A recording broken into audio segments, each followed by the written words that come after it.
Bit of a gloomy day today, but we're going to catch the ferry, which you can see there, to Ireland.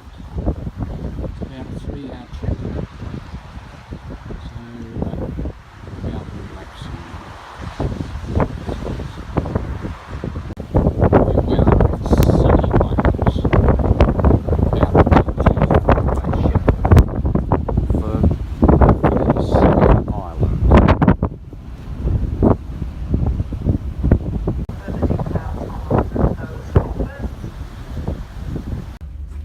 On-board ship, and we get treated pretty well. I've got fish and chips and mushy peas. I've got a sandwich of cooked, toasted sandwich of some description. Bacon and chipotle. Yeah.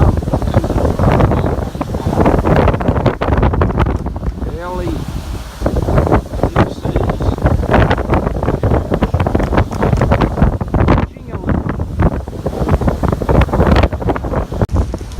I'm rugged up for the elements. Thanks for the coach, Steve-O.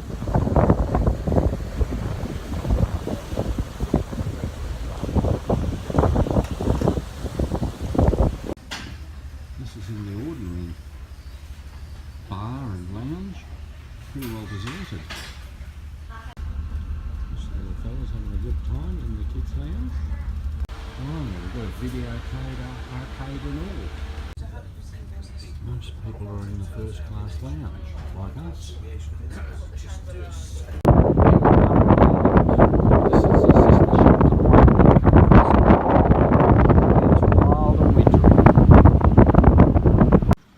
This is one of the better caravan parks that we've stayed in. As you can see, they're all very stark. No trees really.